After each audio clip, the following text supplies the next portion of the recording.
morning and welcome to First Sip, presented by Draft for Upside. I am Brewery Mark, and with me is Danger Cole. How you doing today, buddy? I am doing good. You didn't have to drive anywhere today, did you?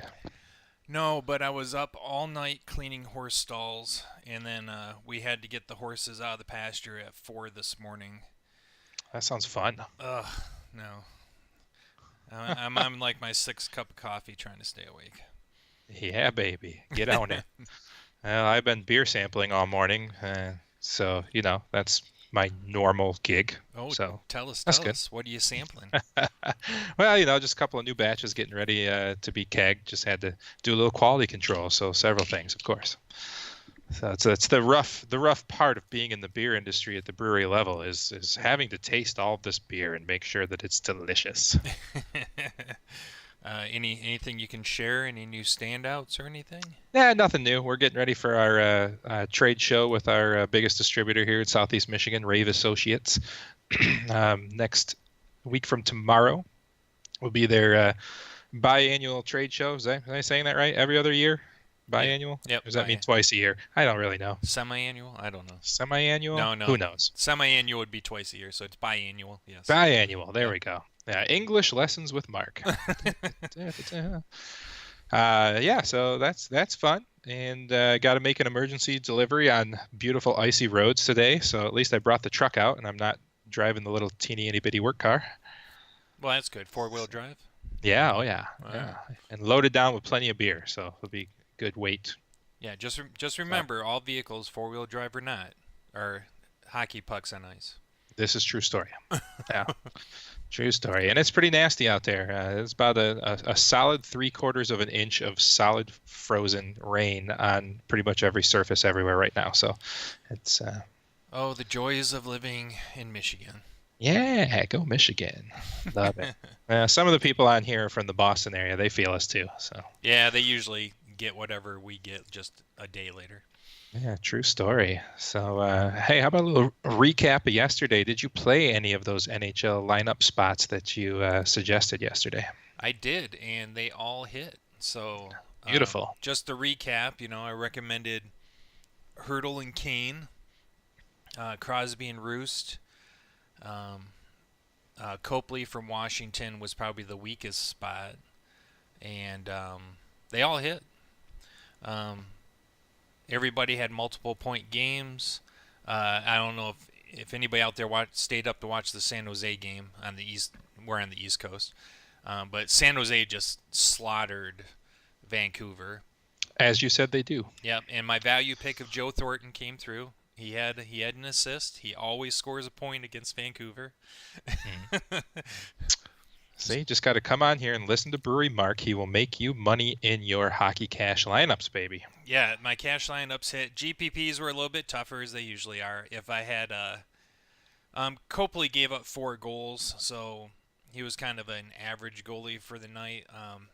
Matt Murray for Pittsburgh stood on his head, and those were the GPP winning lineups. Goalies are so important, especially in DraftKings.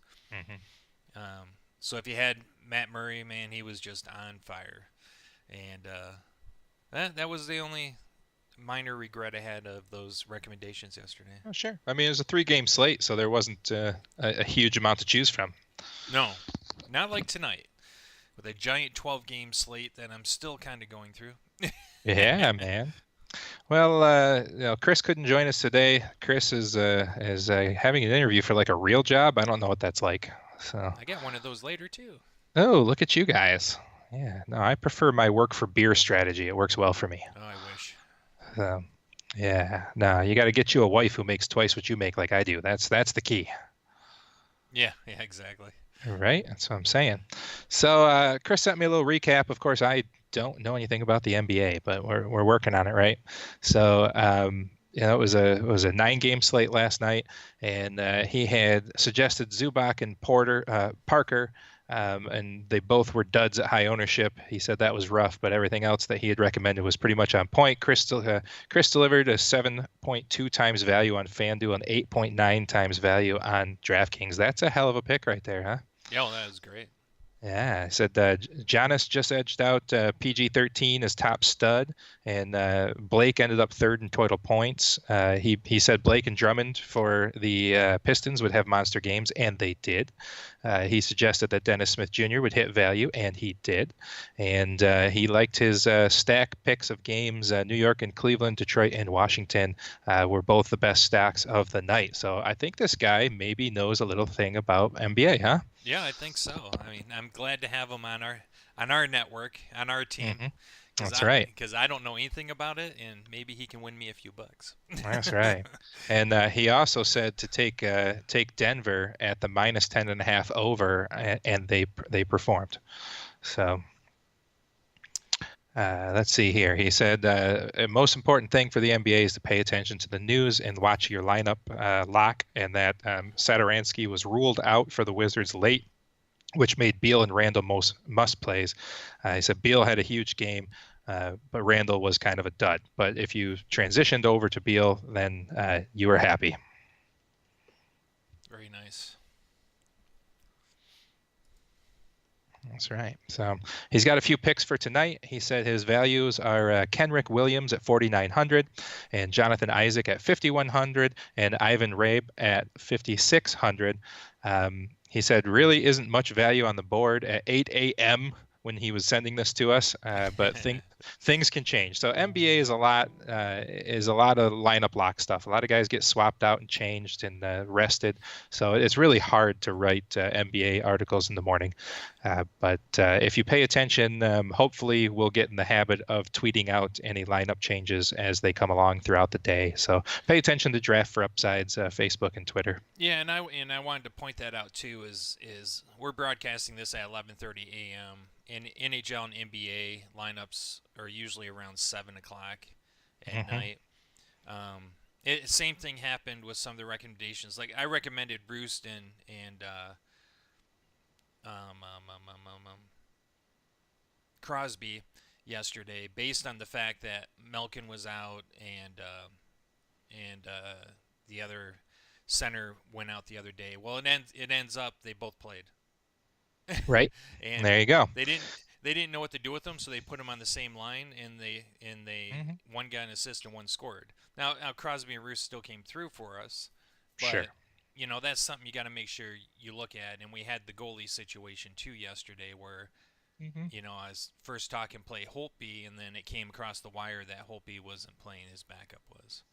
Absolutely. So we'll do our best to try to keep people up to date when one of our suggestions gets swapped out or a situation changes. But honestly, take our advice in the morning as a starting point and maybe set them in your lineup. But you got to pay attention. If you're playing DFS hockey or basketball, you just got to pay attention to the late night lineups and changes. So that's just the truth. Yes, it is.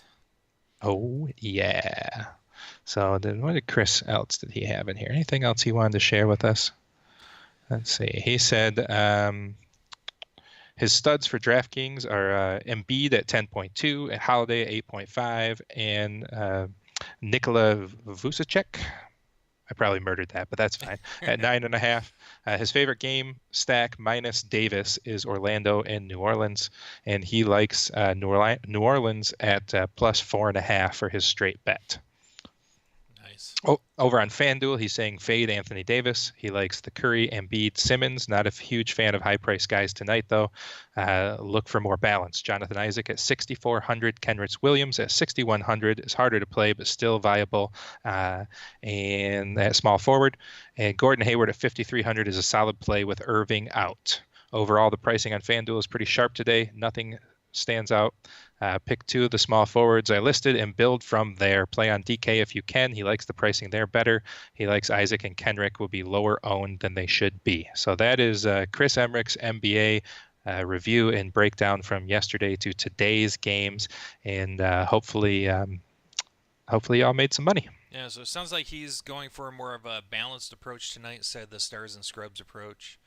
Um, which just briefly looking at his take, I think is a good strategy there too. Absolutely.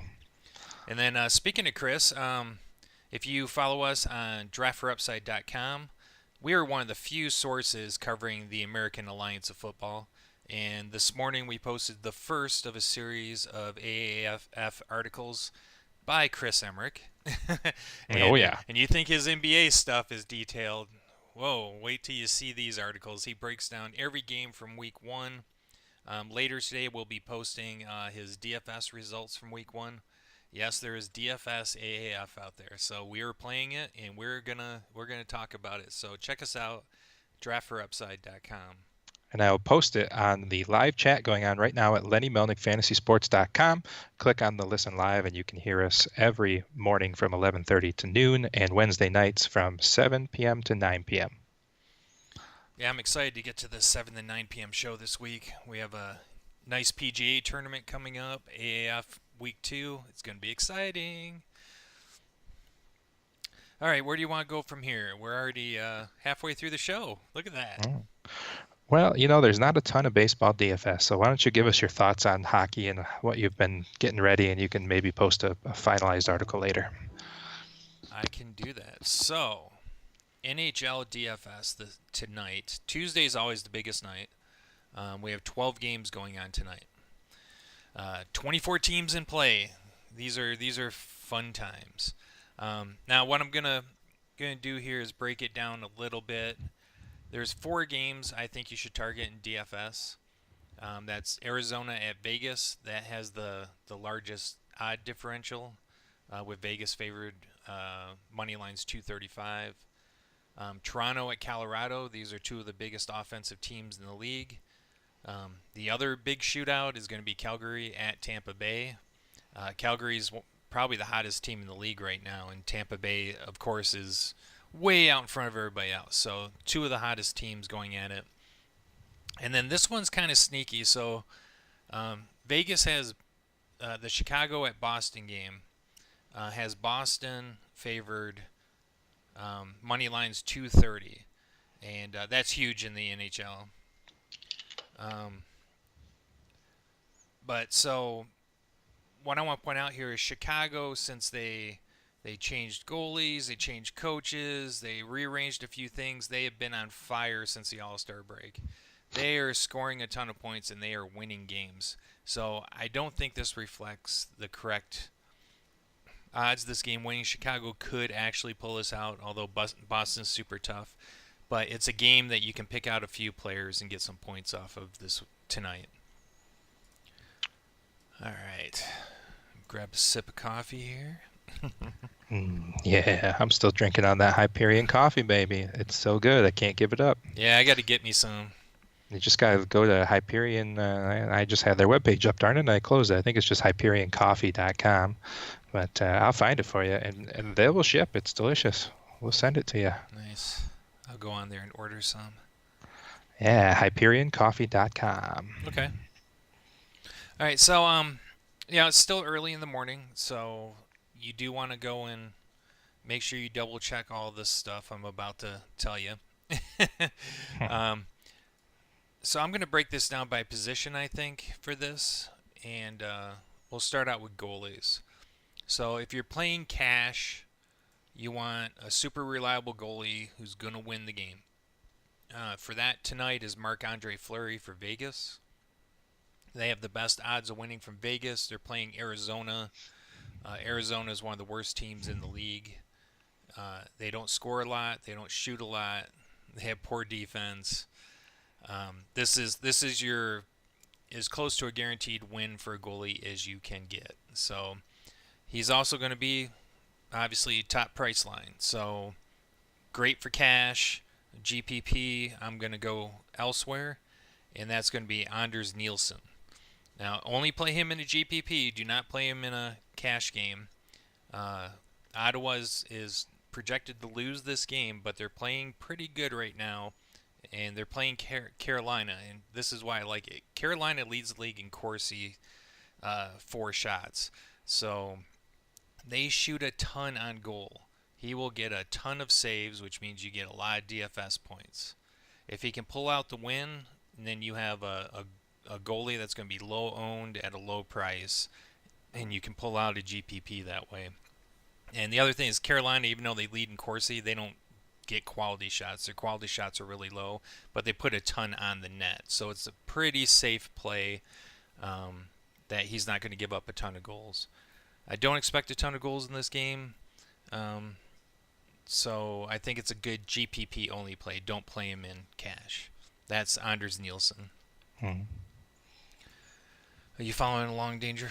I have recognized 0 of the names you've mentioned. Okay. All right. That's what I figured. Just not a hockey guy, man. Just wait till baseball season starts. Then we're going to have some fun. Oh, I know. We're going to have to expand this to an hour. I know, right? Maybe. All right. So next place to go to is skaters. So centers and wingers. Looking at these games, you can combine Toronto and Colorado, Calgary and Tampa Bay. They should all produce a ton of goals. Especially a GPP where you can do line stacks. You actually do a Toronto and a Colorado line stack in the same lineup and hope that game blows up for 6-7 points in a GPP. All right. I'm going to recommend Cam Atkinson as my number 1 skater tonight. And that's going to be contrary to what most people think, but... Well, I think it's brilliant. He's on fire right now. He's, if you don't know, Cam Atkinson is with Columbus. He's a winger for Columbus. He is just on fire right now. He's scoring a ton. Columbus is playing really good. And what I really like about this matchup is they're playing Washington on the back half of a 2-game set, which stats have always proved the second game the team is lacks even more in defense. And I'll tell you right now, there's no team in the NHL that lacks for defense as much as Washington. Mm-hmm. So to have them go doing a back-to-back and being one of the worst defenses, Cam Atkinson is absolutely your number 1 play tonight. And he comes in at a modest 7,200. When I say modest, that's still high end. But sure. And then, the next thing, I'm really going to load up on the Calgary-Toronto game. These are 2 big offensive scoring teams. They're the Toronto-Colorado game, and they're just kind of due for a blow up here. Vegas has the odds almost dead even on them, and so you're looking at Austin Matthews and John Tavares for Toronto. Then you're looking at Lindholm and Gaudreau for Calgary. Basically top line versus top line.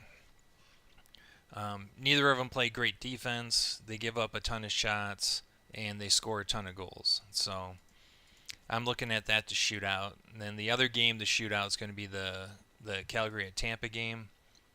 I think Tampa should be able to pull this out at home. And I'm leaning towards Stamkos and Kucherov in this game. Lately, Tampa's been combining them in the same line. They had them separated up to a few games ago. They put them on the same line, and Stamkos is just gone crazy with it. And then you want, Gaudreau and Lindholm for Calgary. And then on Colorado, you want Landon Skog is who you want. I'm sorry, I goofed them up there. Yeah, no worries, man. I won't know any different. It's yeah, fine. No, it's a huge list to go through in 12 games, Well, it looks like on the schedule today, I believe something got moved to 1 o'clock today. But I do know that Trophy Town Tuesday with Cam is coming up after us.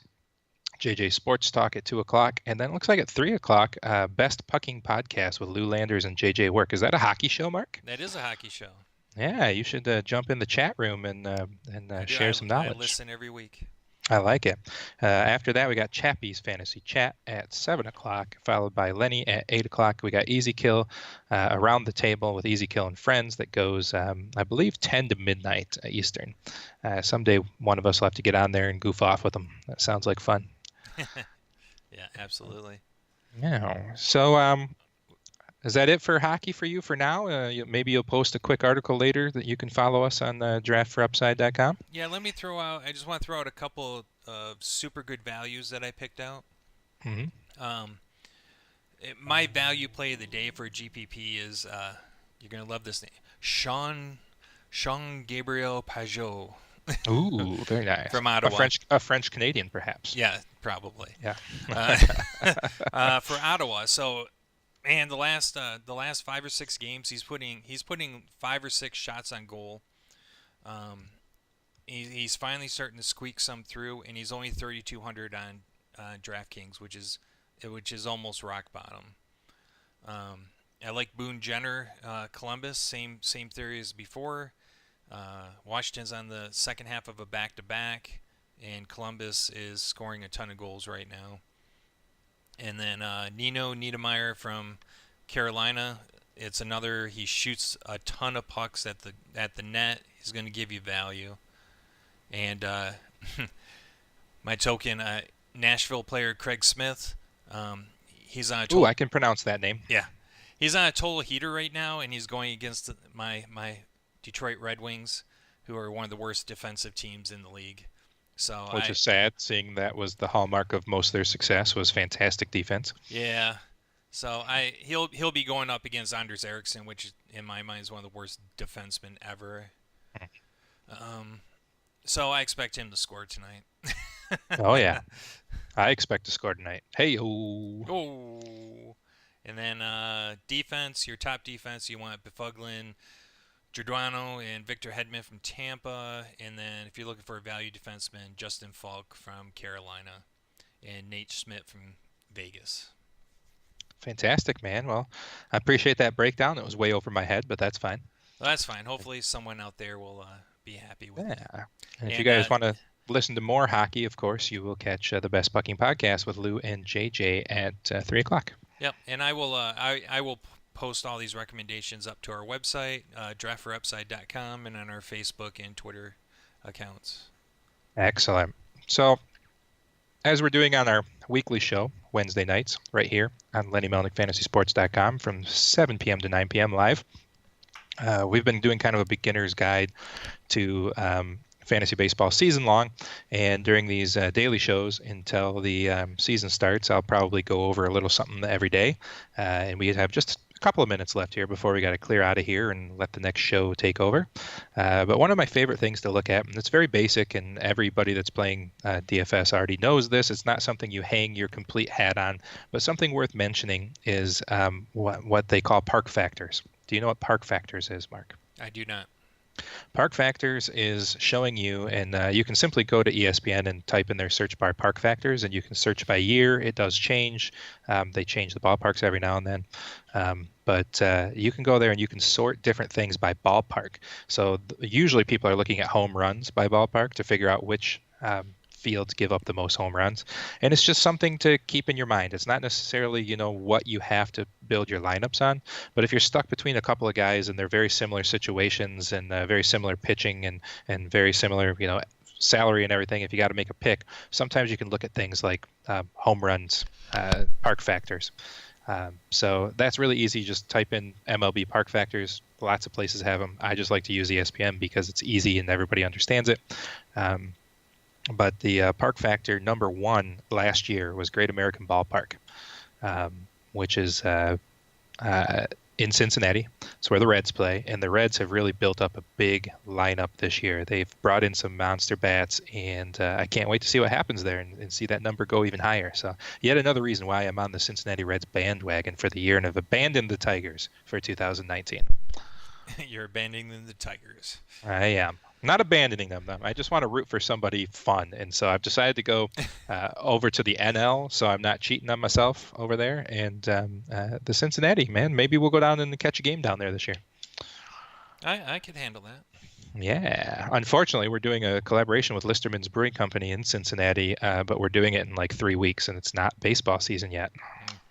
Yeah, but eventually you have to go down there and try it once it's done brewing, right? Right, and I think it's being barrel aged too, so it might be ready in the fall and catch some playoff baseball in Cincinnati, maybe. There you go.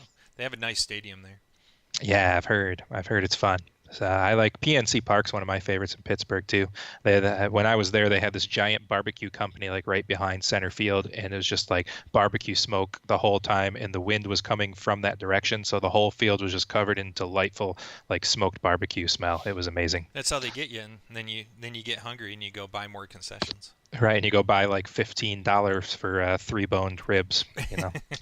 So it's awesome. Well, we gotta get out of here in time for the next show. So Yeah. take us out of here, buddy. All right. Thank you, everyone. This is First Sip by Draft for Upside. We're back here tomorrow at 11:30 a.m. and check us out online, draftforupside.com. And we will see you tomorrow.